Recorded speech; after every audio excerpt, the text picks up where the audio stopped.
Silakan Bapak. Silakan. Prof, Ya, saya Ega, alumni Gontor. Ega, alumni Gontor dari santri Spartan, Ganjarian Spartan. Pertanyaan saya singkat aja Prof, terkait keputusan DKPP. tabrak Prof. Pelanggaran etika oleh Ketua KPU dan KPU-nya. Apakah dengan ini Gibran bisa didiskualifikasi? Padahal dalam hal ini kita lihat etika udah dilanggar berkali-kali. Ya, itu yang kami tanyakan, apakah bisa Gibran didiskualifikasi? Ya, Silakan Prof. baik. Jadi begini, hukum itu ada dua tingkatan. Satu tingkatan sumber hukum. Di situ ada moral, etika, agama. Lalu ada hukum formalnya yang sudah ditulis di dalam undang-undang. Mari kita lihat kasus Gibran ini dalam dua segi ini. Kasus Gibran secara hukum tertulis itu sudah selesai bahwa dia sah menjadi calon. Tapi karena di atasnya ada moral dan etika, maka ada hukumannya dua. Pelanggaran etiknya itu dikenakan kepada oknum. Misalnya ketua MK yang sudah diberhentikan itu karena jelas-jelas dia terbukti melakukan pelanggaran berat di dalam bidang etika sehingga diberhentikan. Tapi ini pendaftarannya karena menurut hukum bunyinya begini, putusan Mahkamah Konstitusi yang sudah diputuskan diketok dengan palu yang sah itu berlaku sejak tanggal ditetapkan. Sama kalau begitu. Putusan bahwa Gibran boleh itu berlaku sejak ditetapkan, bahwa kemudian KPU terlambat memproses perubahan peraturan pelaksananya itu dianggap sebagai pelanggaran etika oleh DKPP. Nah saudara, DKPP itu hukumannya sanksinya sanksi administratif, bisa diberhentikan ketua KPU-nya. Seperti halnya bisa dihentikan ketua MK-nya. Tapi saudara, karena etika ini berkaitan dengan moral, maka sebenarnya hukuman moral, pengucilan sosial dan cibiran masyarakat akan terus terjadi kepada orang yang melakukan itu.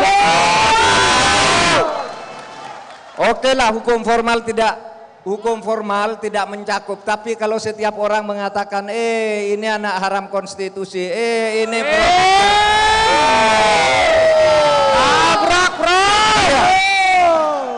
itu kan hukuman sosial di tengah masyarakat, hukuman moral juga. Anda tidak sah, gitu. Anda karena pertolongan angkel paman.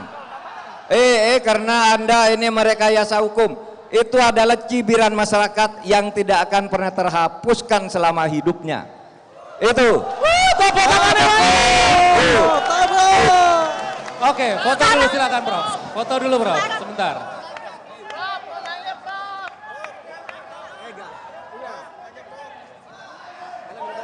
Iya, sebentar, sabar ya, sabar. Kita break sebentar. Profnya biar minum dulu, biar enak nabraknya nanti ya. Silakan Prof. Mas. Silakan minum dulu. Anak muda ini.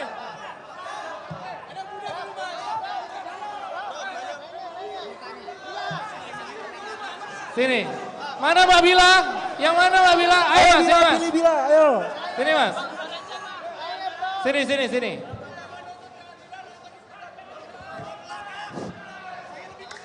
Assalamualaikum warahmatullahi wabarakatuh. Waalaikumsalam warahmatullahi wabarakatuh. Selamat malam Prof. Yang di belakang. Izin, nama saya Firnus Gulo. Nama saya Firnus Gulo, mahasiswa Unis Tangerang. Saya mahasiswa hukum. Prof, sebagai mahasiswa hukum, saya merasa keprihatinan atas kondisi negara kita saat ini. Negara ini bukan lagi milik rakyat Indonesia, melainkan milik oligarki. Lawan! Seenaknya saja mereka mengubah konstitusi demi keluarganya. Seenak saja mereka demokrasi Langsung diinjak-injak. aja pertanyaannya Mas. Yang menjadi pertanyaan saya, Prof, ajarin kami generasi Z untuk melawan oligarki. Melawan oligarki! Sudah. Oke. Silakan Prof. Ya, Saudara Visno. Ini pertanyaannya sebenarnya sama 3 orang ini ya. Pertama, Bu Hani Lubis. Hukum tumpul ke atas, tajam ke bawah. Ega tadi yang dari Gontor juga pertanyaannya sama, menyangkut keabsahan konstitusional, dan Visno bicara soal oligarki. Ini tadi bukan pertanyaan tetapi ajakan untuk melawan oligarki. Begitu ya? Ya, Prof. Ya, itu tadi pertanyaannya. Silakan lakukan, itu sah melawan sistem politik yang oligarki, itu sah. Lawan! Tabrak, Prof! Sudah. Ayo silakan foto Mas. Ayo Mas, yang pakai jaket sini Mas. Pelan-pelan Mas, pelan-pelan. Yang pakai jaket, yang pakai jaket. Iya, sebentar Mas, sebentar.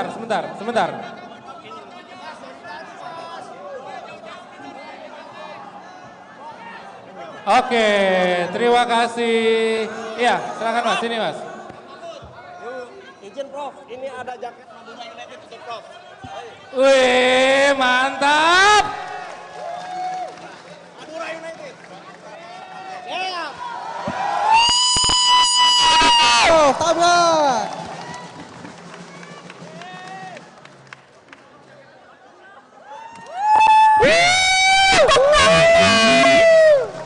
Mantap, Prof. Ini yang punya saya tadi mau saya hadiahkan ke sana. Siapa tadi? Anda aja yang menentukan siapa dapat jaket saya tadi itu. Mana tadi? Ini Mas. Nah, Ini, silakan ini. Prof. Anda yang menentukan.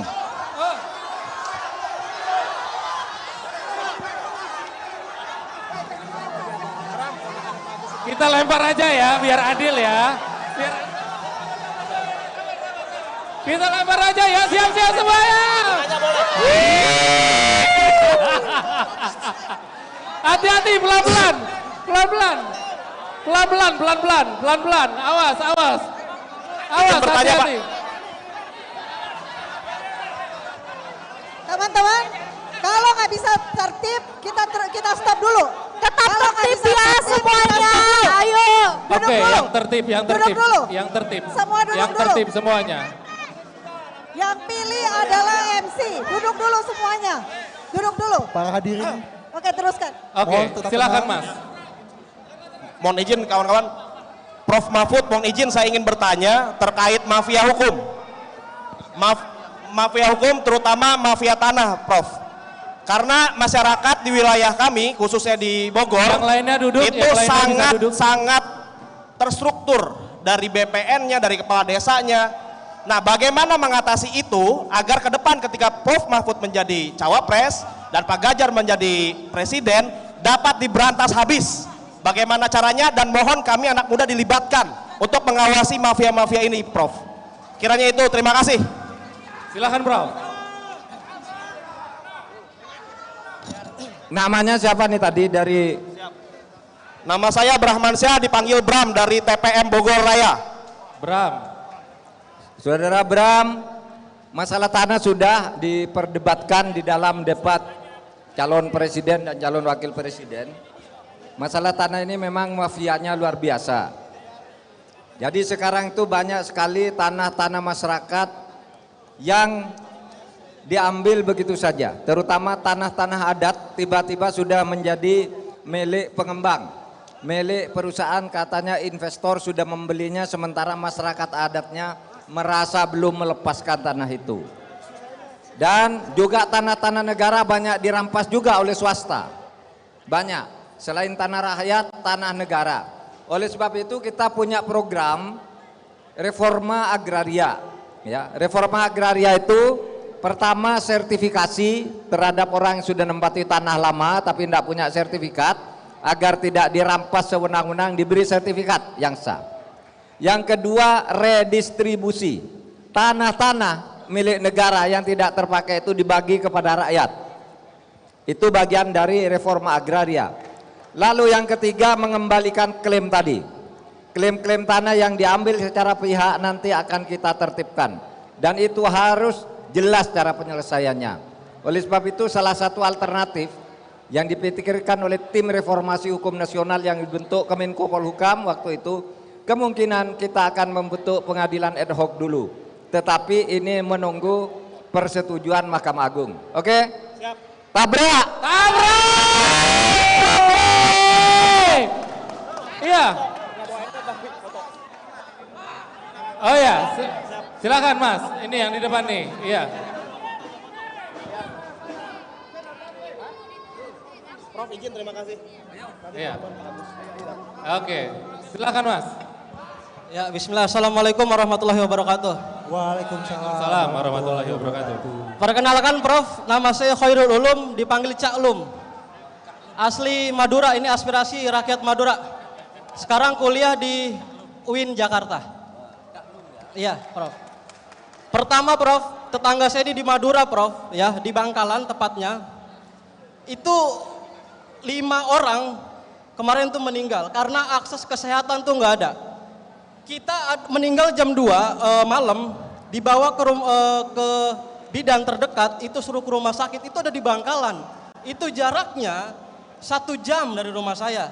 Sebelum sampai rumah sakit meninggal. Itu udah 5 orang terjadi. Nah, saya ini ada indikasi korupsi di bagian desa ini. Dia itu sudah menjabat Ya, intinya sangat langsung besar. pertanyaan aja, Mas. Nah, Intinya. pertanyaan bagaimana Prof untuk mengatasi terkait kesehatan itu? Nah, itu yang pertama. Yang kedua, saya dari seorang santri Prof. Itu sebagai pahlawan, yaitu Syekh Muhammad Khalil, itu sampai sekarang belum dideklarasikan sebagai seorang tokoh pahlawan. Aspirasi daripada santri Prof ya. Santri jawab, apa yang akan Prof lakukan ketika nanti naik ke dalam wakil presiden juga calon presiden. Kemudian Prof yang ketiga ini penting, sangat penting, dari guru, karena saya seorang pedagang sate, mahasiswa dan juga seorang guru juga Prof, dan juga santri. Jadi dari apresiasi guru nih Prof, dari janji Prof itu dan juga Mas Ganjar itu janji akan menaikkan gaji guru honorer. Nah, saya belum menemukan narasi apakah Prof bisa menaikkan gaji guru honorer yang di bawah naungan swasta atau yayasan. Karena nih semua nih menjerit nih Prof. Karena saya yakin itu banyak sekali dana-dana yang pendidikan yang seharusnya untuk honorer juga lawan Prof. Silakan Prof. Baik, Cak Lum dari UIN Jakarta berasal dari Madura, satu desa dengan saya. Bukan, satu pulau. Saya dari Pamekasan, ini dari Bangkalan. Bangkalan ya? Bangkalan, oke. Ada 3 pertanyaan. Ada tetangganya sakit sampai meninggal karena tidak mendapat perawatan. Nah, seperti kita tahu, sekarang ini puskesmas itu belum ada di desa-desa.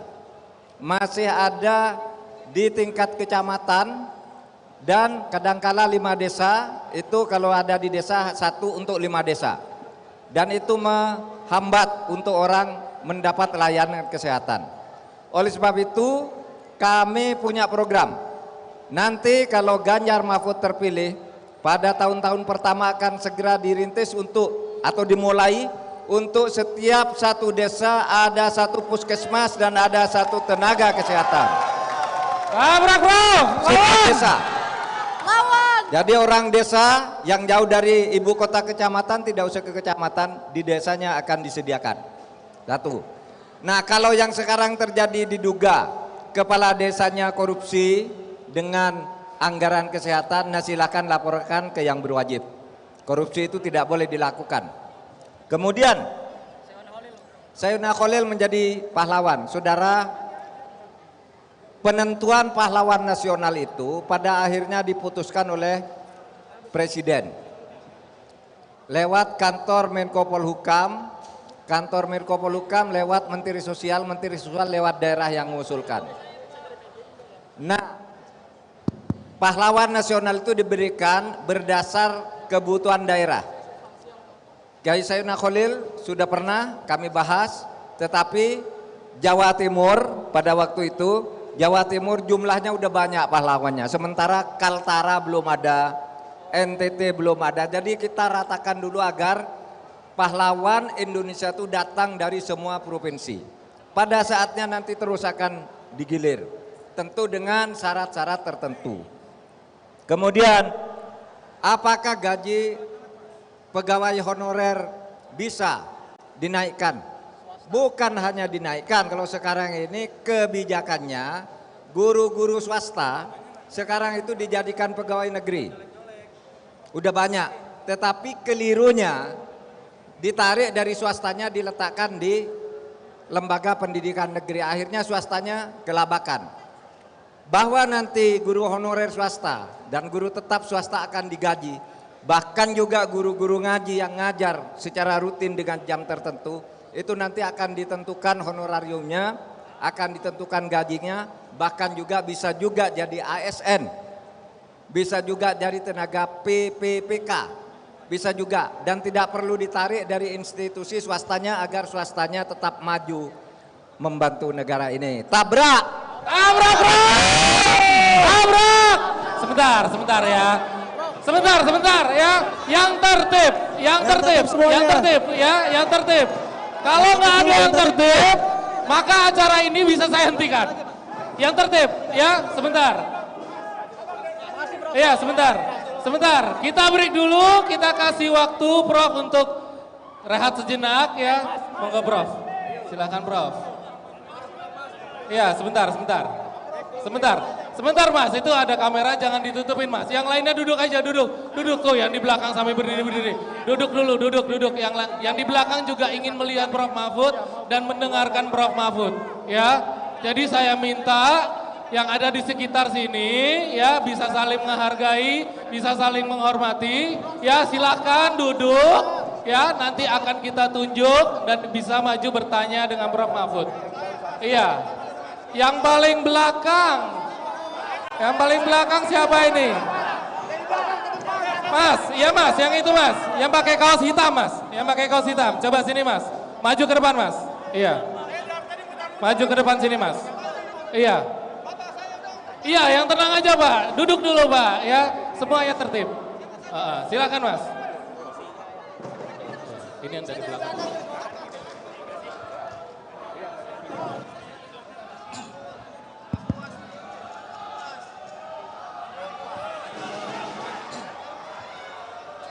Iya, tenang, yang lainnya tenang, ya silakan duduk. Yang di depan sini duduk bisa, yang di belakang juga pengen lihat Prof Mahfud ini, ya. Silakan duduk. Ayo Mas, silakan Mas. Cek, Assalamualaikum warahmatullahi wabarakatuh. Waalaikumsalam warahmatullahi wabarakatuh. Saya melihat antusias teman-teman di sini luar biasa sekali ya Prof ya. Jadi saya langsung ke pertanyaan saya. Jadi nama saya Zidan Prof. Zidan, main bola coach Zidan. Iya. Tapi saya lulusan Universitas Indonesia bulan Oktober kemarin sudah wisuda. Oke. Tapi saya saat ini sebagai seorang atlet karate Prof. Nah, saya ingin bertanya kepada Prof, apa kebijakan Prof dan juga Pak Ganjar mengenai atlet untuk masa depannya? Karena sepengalaman saya dan sepengetahuan saya, para atlet yang dulunya mereka berkontribusi besar bagi negara, itu pada saat di masa depannya ketika mereka pensiun menjadi pelatih, itu kehidupannya kurang mapan Prof. Padahal mereka waktu masih jadi atlet itu mereka menyumbangkan medali yang banyak untuk Indonesia. Jadi pertanyaan saya, bagaimana strategi Prof dan juga Pak Ganjar untuk bisa mesejahterakan atlet-atlet yang ada di Indonesia? Tabrak! Ya, silakan Prof. Saudara, masalah kesejahteraan atlet. Duta-duta olahraga kita banyak itu kalau sudah berhenti itu masa depannya atau kehidupan ekonominya menjadi tidak ada yang ngurus. Ketika sedang berprestasi aja kadangkala yang berprestasi itu diberi rumah, sesudah itu lalu tidak berprestasi lagi lalu dirupakan. Sehingga banyak orang besar misalnya seperti Mas Elias Pikal yang dulu sangat nama besar Indonesia, sekarang tidak jelas juga bagaimana nasibnya secara ekonomis. Nah oleh sebab itu nanti mari kita bicarakan ke depan. Karena ini selalu menjadi pembicaraan dari waktu ke waktu tentang masa depan atlet. Seperti halnya masa depan penyanyi, seniman, pemain teater dan sebagainya. Itu kadangkala kalau sudah tidak punya panggung lagi, karena waktunya sudah lewat, itu menjadi orang, mohon maaf, menjadi orang miskin kadangkala, menjadi orang yang tidak ada lagi yang memperhatikan hidupnya. Sehingga ini pun sudah menjadi catatan kita. Catatan kita di dalam rangka program-program pembinaan dan pembangunan bangsa kita ke depan. Oke? Pokoknya Sebentar, yang saya tunjuk yang tertib dan yang duduk. Yang saya tunjuk yang tertib dan yang duduk. Ya. Sebentar, iya, sebentar.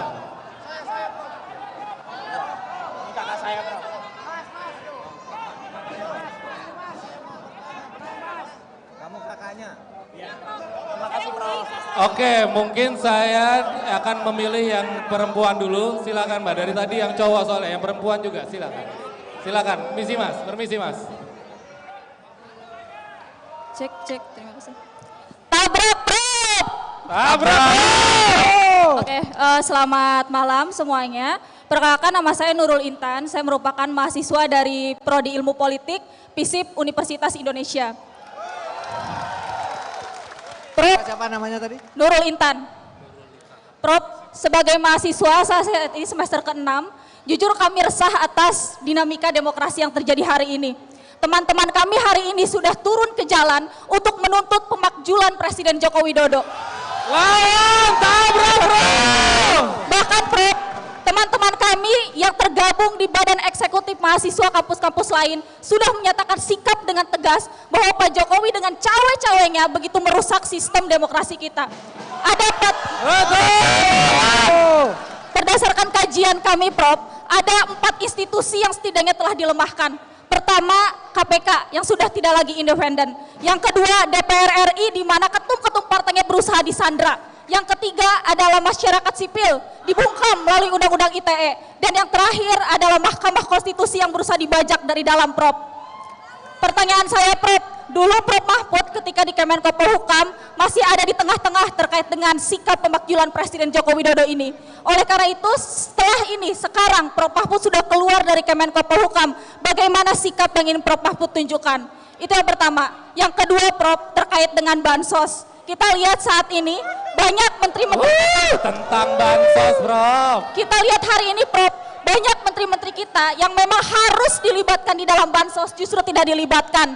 Bahkan terakhir Bu Risma tidak diajak dalam rapat kabinet.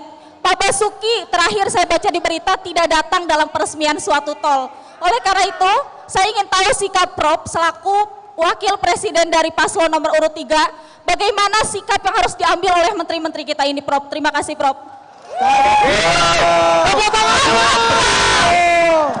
Silakan Prof. Nurulita, dari mana Nurulita? Aslinya. Tadi dari ini mahasiswa. Saya dari daerah Prof, dari Rangkas Bitung, Kabupaten Lebak, Provinsi Banten. Rangkas Bitung, Banten, mahasiswi FISIP UI. Teman-teman kami sudah turun ke jalan untuk meminta Pak Joko Widodo diberhentikan turun. Itu hak saudara untuk menyatakan itu. Di negara ini bebas orang mau demo. Yang penting saudara jangan sampai melanggar hukum. Biasanya gerakan-gerakan seperti itu kalau terus menggelombang itu tidak mengecewakan. Silakan kalau mau terus menuntut itu, kami memilih jalan yang berbeda-beda. Ada yang turun ke jalan, ada yang bikin seruan moral di berbagai kampus. Itu nanti bisa saja mengkristal terhadap satu keadaan yang kita inginkan. Agar Indonesia ini menjadi lebih baik. Yang penting berjuang itu jangan sampai kenal lelah. Berjuang itu harus berani menempuh segala hambatan. Kedua, ini bansos. Bantuan sosial. Gini, sekarang isu yang muncul itu politisasi bansos. Saya sampaikan dulu bahwa bansos itu adalah kebijakan negara, bukan hadiah dari presiden.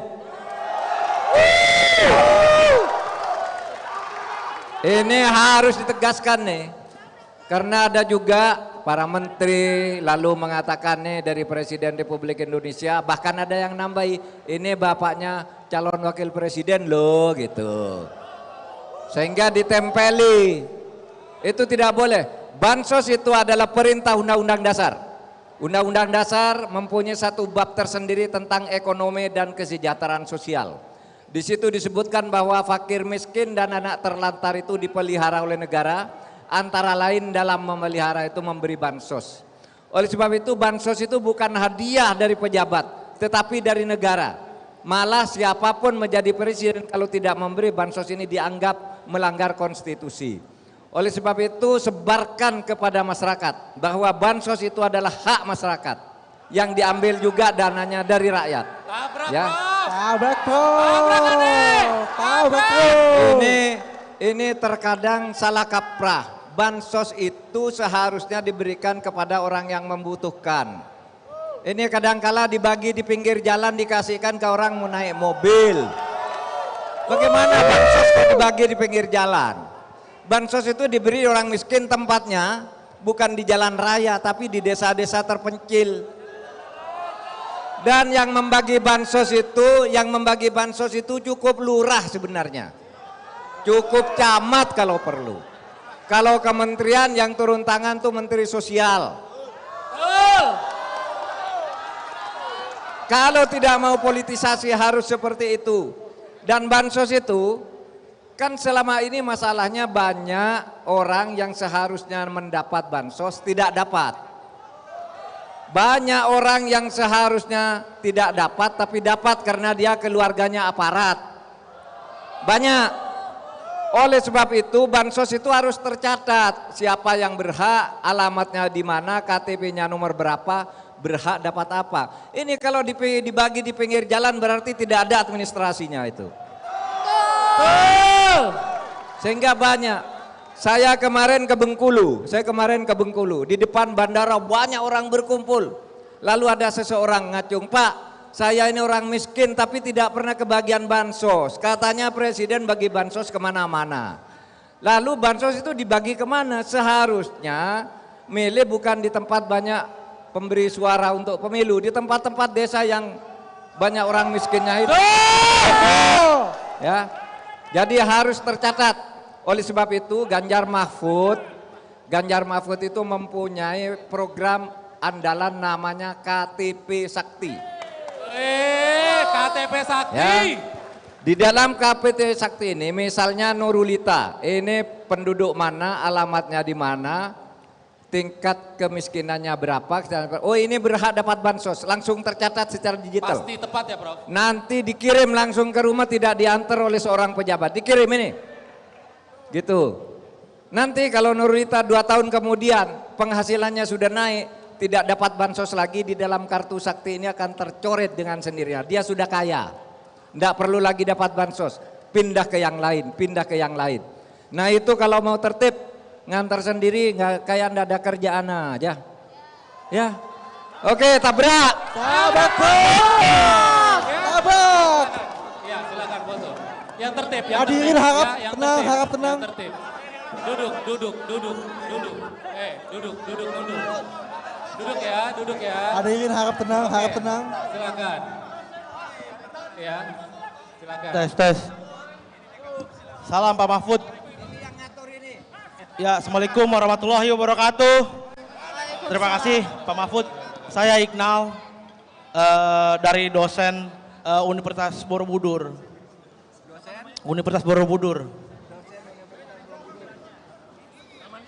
Iqnal. Ya. Ya, pertanyaannya gini, Indonesia ini dibangga-banggakan akan menuju masa emas. Terkait saya punya mahasiswa juga, pelajaran yang saya berikan itu kadang tidak sesuai sama pekerjaan yang akan diterima. Nah, bagaimana pemikiran Prof dan Pak Ganjar terkait bonus demografi, persiapan seperti apa? Karena saya yakin pemuda-pemuda di sini skillnya harus ditambah, Prof.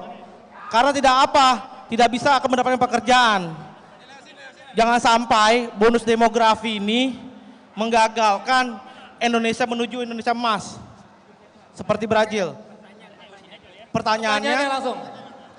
langkah-langkah konkret apa Prof untuk persiapan pemuda-pemuda ini menghadapi bonus demografi? Apakah kurikulum Indonesia harus diganti semua? Apa Prof berani untuk mengganti kurikulum? Karena beban dosen itu tidak hanya memberikan nilai IPK, tapi adalah gimana mahasiswanya bisa mendapatkan pekerjaan. Sedangkan Prof berbicara 17 juta lapangan pekerjaan, itu masih absurd. Apa jenis pekerjaan yang kita dapat, yang mahasiswa dapat? Itu Prof. Terima kasih Prof. Ya, silakan Prof. Tabak Prof. Baik, Saudara Iqnal, ini dosen nih. Coba berdiri. Menghadap sana, ini dosen Universitas Borobudur. Namanya Iqnal. Tepuk tangannya mana? Saudara, sekarang begini, bicara Indonesia Emas dulu biar mengerti. Indonesia Emas itu adalah Indonesia yang maju. Yang ciri-cirinya antara lain pendapatan per kapitanya itu akan sampai minimal 23.900 dolar per kapita.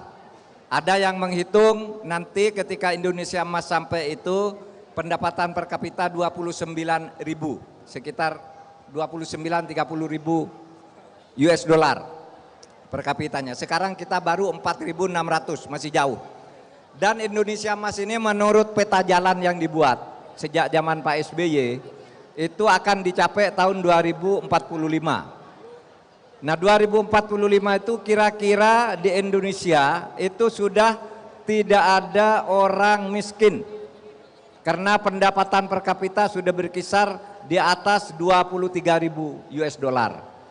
Nah partisipasi pendidikan nanti di tahun 2045 itu akan mencapai 74%. 70 partisipasi pendidikan tinggi. 74% lulusan SMA itu masuk ke perguruan tinggi, yang lain bukan tidak diterima tetapi langsung dapat kerja. Itu konsep Indonesia Emas. Ini bisa dicapai sesudah menghitung sumber daya alam kita. Yang menghitung ada dua lembaga kredibel di samping pemerintah kita sendiri, yaitu PricewaterhouseCoopers dan McKinsey. Itu menghitung Indonesia bisa, Indonesia Emas tahun 2045, dan Indonesia akan menjadi negara dengan kekuatan ekonomi keempat atau kelima pada tahun 2045 itu. Yang terkuat pertama itu nanti RRC, yang kedua India, yang ketiga Amerika, yang keempat Indonesia, atau yang keempat Jepang, kelima Indonesia. Itu hitungannya. Hitungannya berdasar kemampuan yang ada sekarang, peta jalan yang ada sekarang. Saudara, ini bisa dicapai kalau kita disiplin, terutama kalau tidak ada korupsi. Oleh sebab itu korupsi harus kita bisa. Oke, makasih. Ya ini bonus demografi tadi. Ini sudah bonus demografi. Ya, yang memilih saya, ya, yang lainnya harap duduk dulu. Cukup angkat tangan, duduk, ya, cukup angkat tangan, jadi bisa duduk. Ya, silakan Mas. Ya, silakan. Abra. Yuk. Perkenalkan Prof, saya Andri Siahaan. Ya, saya dari Ikatan Konsultan Pajak Indonesia. Oi. Pertanyaan saya Prof, jika nanti Prof mendapat mandat dari rakyat Indonesia, apakah Prof bersedia mengesahkan undang-undang konsultan pajak? Karena konsultan pajak bisa mencegah orang-orang seperti Rafael Alun. Ya. Mantap. Terima kasih Prof. Tabak Prof. Tabrak Prof. Ya. Kalau cuma ngesahkan undang itu gampang. Pasti saya setuju. Tetapi saudara harus tahu bahwa kejahatan di dunia perpajakan itu luar biasa. Dunia perpajakan dan kepabeanan. Itu yang kemarin saya bongkar, uang pencucian uang dari kepabeanan dan pajak itu sebanyak 349 triliun. Caranya itu tidak sulit. Memalsukan dokumen importasi emas misalnya. Orang impor emas 3 ton ditulis 30 kilogram. Sehingga bebas pajaknya lalu dibagi dirayah dengan pegawai di bea cukai. Ada juga misalnya Saudara Andri Siahaan. Saya misalnya pejabat di perpajakan seperti Rafael Alun lalu Gayus Tambunannya sudah dihukum aja. Saya misalnya datang, Mas Andri, Pak, saya kemarin mau bayar pajak, berapa ini? 50 miliar. Besok dia datang, Pak, bisa enggak dikurangi pajak saya? Bisa. Sana ke konsultan pajak sana, berapa benernya? Lalu konsultan pajak itu sudah main dengan kita. Diturunkan dari 50 miliar jadi 10 miliar. Yang 40 miliar dibagi 2, saya 20, ini 20. Itu cara korupsi di dunia perpajakan. Apakah betul begitu? Sudah ada yang dihukum namanya Gayus Tambunan, Rafael Alun, Angin Prayitno melakukan dengan cara-cara yang seperti itu. Nah oleh sebab itu kalau memang undang-undang konsultan pajak ini diperlukan, tentu saja nanti bisa kita ajukan masuk prolegnas, program legislasi nasional. Oke, makasih Mas Andri Siahaan.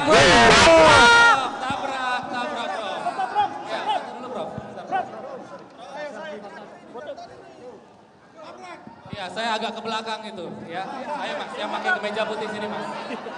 Kemeja putih, kemeja putih sini. Mas, saya menentukan ya. Silakan duduk. Silakan yang tertib, ya. Silakan yang tertib, saya menentukan. Ya, silakan, Mas, sebelum ngomong ini supaya tertib ya, duduk yang di dulu. belakang nggak kelihatan ini. Iya, karena Oke, yang duduk, belakang duduk, nggak duduk. kelihatan ya. Duduk. Iya. Duduk. Saya nanti yang memberi otoritas yang terakhir ini sejak tadi dipindah dari belakang ke depan. Sekarang kamu dulu. Oh iya, siap Prof. Silakan Mas. Baik, selamat malam Prof. Perkenalkan nama saya Daru, saya dosen ekonomi di Prasetya Mulia. Daru. Nah saya mau tanya Prof, ini kan 10 tahun pemerintahan, utang kita naik terus. Defisit anggaran naik terus. Mungkin nggak nanti kalau Prof menang, pajak kita ini dinaikin? Itu yang pertama. Nah yang kedua saya mau tanya terkait dengan menurut pendapat Profesor, ya kira-kira Pak Basuki sama Bu Sri Mulyani itu harus turun nggak sih dari posisi menteri? Gitu. Terima kasih Prof. Abrak Prof.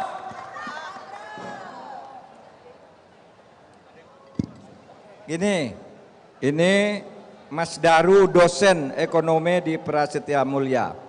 Hutang negara kita nih naik terus. Sebenarnya sih kalau naik terus, hutangnya tidak apa-apa asal pemasukannya dari hutang itu seimbang. Asal tidak juga dikorupsi.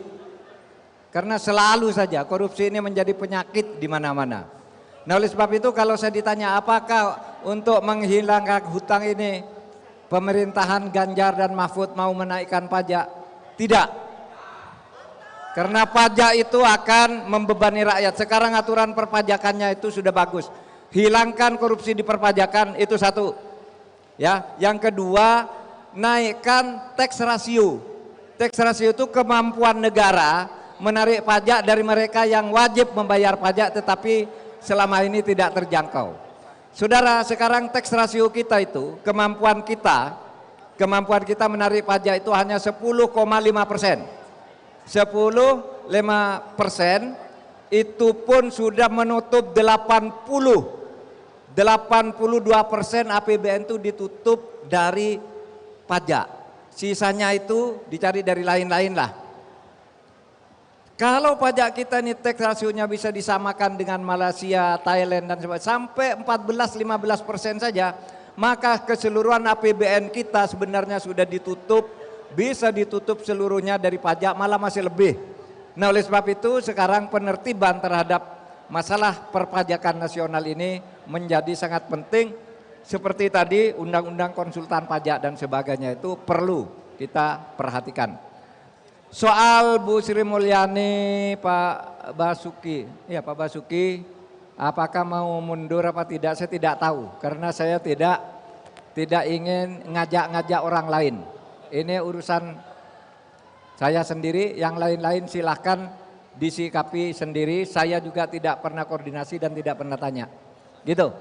Oke. Selesai.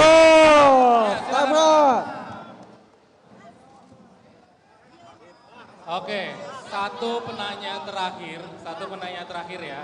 Ya, silakan Mas. Satu penanya terakhir ya. Setelah ini selesai dan ini adalah penanya terakhir ya. Silakan. Selamat malam Pak Mahfud. Silakan, namanya siapa Mas? Ini semangat sekali dari sana pindah ke sini, ayo. Nama saya Valdi Pak. Siapa?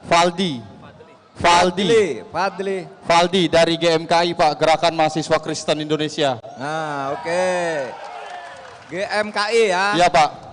Pak, 10 tahun, hampir 10 tahun Presiden Jokowi memimpin negara ini Pak. Tapi sampai hari ini masih banyak pembubaran ibadah dengan sembarangan Pak. Tidak dapat izin gereja Pak hari ini. Pertanyaannya Pak, apa solusi Bapak ketika Bapak menjadi wakil presiden terhadap kami umat minoritas Pak?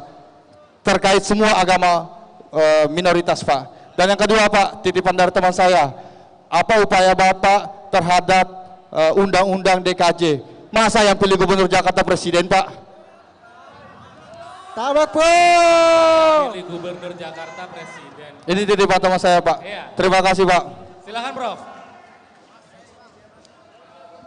Baik. Yang terakhir nih, Saudara Valdi dari Gerakan Mahasiswa Kristen Indonesia.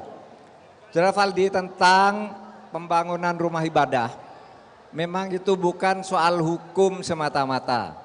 Kalau dari sudut hukum, sudut konstitusi, ya, setiap pemeluk agama itu harus diberi kebebasan untuk membangun rumah ibadahnya sendiri.